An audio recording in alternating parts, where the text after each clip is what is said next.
Oke, pertama-tama, apa sih itu aset tetap? Nah, dalam akuntansi pemerintah, aset tetap itu didefinisikan sebagai aset berwujud yang punya masa manfaat lebih dari 12 bulan. Aset ini digunakan dalam kegiatan pemerintah atau dimanfaatkan oleh masyarakat umum. Jadi, kata kuncinya itu ada dua, berwujud fisik dan masa pakainya itu panjang atau lebih dari setahun. Tetapi, perlu kita ingat tidak sembarang barang bisa kita catat sebagai aset tetap loh, ada syarat atau kriterianya. Suatu aset baru kita akui sebagai aset tetap kalau memenuhi hal-hal berikut. Yang pertama itu pastinya harus berwujud. Kemudian yang kedua, mempunyai masa manfaat lebih dari 12 bulan. Yang ketiga, biaya perolehannya bisa diukur secara andal atau harganya harus jelas. Yang keempat, tidak dimaksudkan untuk dijual. Inilah bedanya dengan persediaan barang dagang. Yang kelima adalah diperoleh memang dengan maksud untuk digunakan. Nah, kalau ada belanja barang yang tidak memenuhi kriteria di atas, misalnya masa pakainya itu cuma sebentar, itu nanti kita catat sebagai persediaan atau aset lainnya, bukan aset tetap. Selanjutnya, aset tetap itu dikelompokkan menjadi 6 jenis utama berdasarkan sifat dan fungsinya.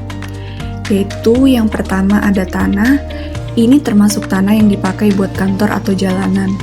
Yang kedua itu ada peralatan dan mesin, contohnya itu mobil dinas, komputer, genset, dan lain-lain. Yang ketiga ada gedung dan bangunan, ya jelas seperti kantor dinas ataupun gedung sekolah.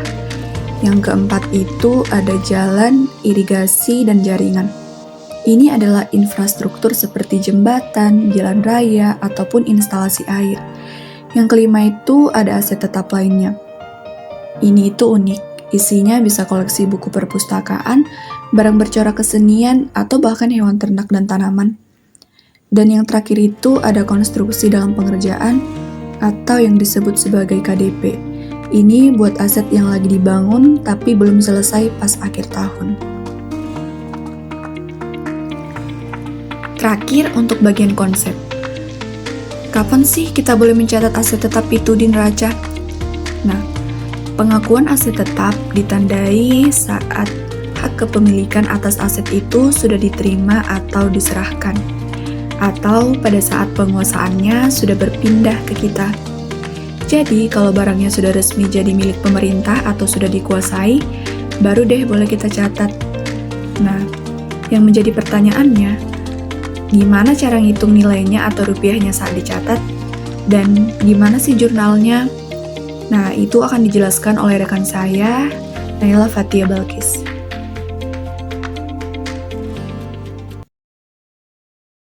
Sekarang kita akan membahas mengenai pencatatan pembelian. Berapa sih nilai rupiah yang harus kita catat? Di dalam akuntansi pemerintah, aset tetap dinilai menggunakan biaya perolehan. Adapun rumusnya adalah harga beli ditambah biaya lain sampai siap pakai.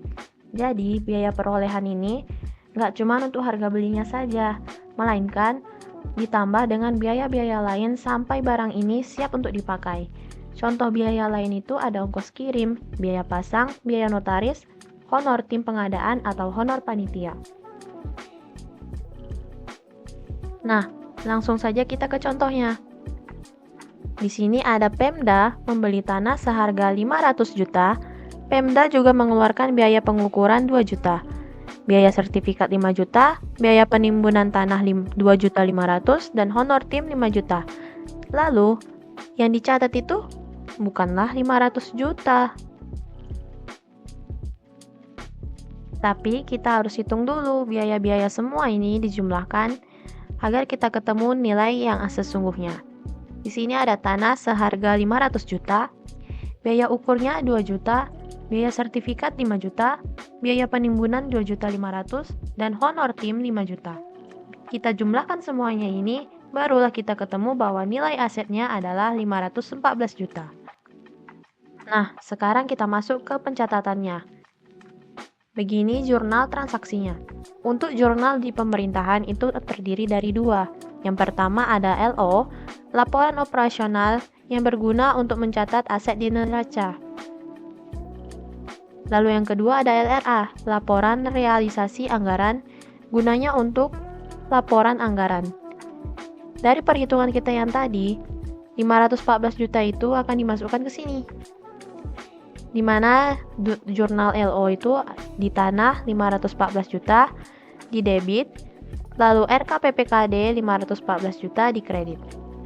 Untuk LRA-nya ini ada di belanja modal tanah 514 juta di debit dan estimasi perubahan sal 514 juta di kredit. Lalu ada contoh kasus yang lain. Apabila membangun gedung di tahun 2023 tapi baru selesai pada tahun 2024, maka seluruh biaya di tahun 2023 itu tidak akan dicatat sebagai gedung dan bangunan karena belum selesai, melainkan harus dicatat di dalam aset konstruksi dalam pengerjaan atau KDP. Jurnalnya seperti ini. Konstruksi dalam pengerjaan di debit dan RKPPKD utang di kredit. Terima kasih rekan saya. Melanjutkan penjelasan sebelumnya, aset yang sudah kita catat tadi kan pasti dipakai terus-menerus. Lama-kelamaan kemampuannya pasti menurun. Nah, penurunan nilai dalam akuntansi itu disebut penyusutan. Jadi, penyusutan adalah alokasi nilai aset secara sistematis selama masa manfaatnya. Tapi ingat, tidak semua aset tetap itu disusutkan ya. Ada dua pengecualian utama, yaitu tanah dan konstruksi dalam pengerjaan, atau singkatannya itu KDP. Nah, kedua aset ini tidak disusutkan. Selain itu, hewan dan tanaman juga tidak disusutkan secara periodik, tapi langsung dihapus kalau mati. Berdasarkan Permendagri nomor 90 tahun 2019, metode penyusutan yang digunakan pemerintah daerah adalah metode garis lurus.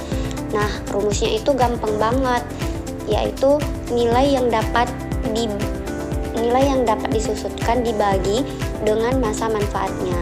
Jadi, bebannya rata setiap tahun. Nah, biar makin paham, kita lihat contoh di sini.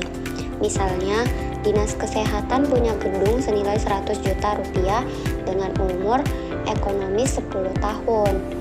Itulah kan asetnya itu, jadi asetnya itu gedung, harganya 100 juta, umur manfaatnya itu 10 tahun. Maka hitungannya itu ataupun penyusutannya dihitung 100 juta dibagi dengan 10, maka hasilnya itu 10 juta rupiah per tahun. Nah, jurnalnya gimana? Jurnal ini masuk ke laporan operasional atau bisa dibilang itu LO ya. Di debit kita catat beban penyusutan gedung sebesar 10 juta, di kredit kita catat akumulasi penyusutan gedung sebesar 10 juta. Jurnal ini dibuat setiap akhir tahun sampai masa manfaatnya itu habis. Terakhir, gimana sih kalau asetnya sudah rusak parah, hilang atau dijual? Itu namanya pelepasan aset. Nah, suatu aset harus dieliminasi atau dihapus dari neraca kalau asetnya itu dilepaskan atau dihentikan permanen penggunaannya karena sudah tidak ada manfaat ekonominya. Secara umum, jurnalnya itu adalah menghapus aset tersebut dengan mendebitkan akumulasi penyusutan dan mengkreditkan aset tetap tersebut. Jadi, asetnya hilang dari daftar neraca kita. Siklus lengkap akuntansi aset tetap di pemerintah, mulai dari pengakuan, pengukuran, sampai pelepasan aset tetap. Semoga penjelasan ini bermanfaat dan berguna untuk kita semua. Terima kasih sudah menonton. Bye-bye.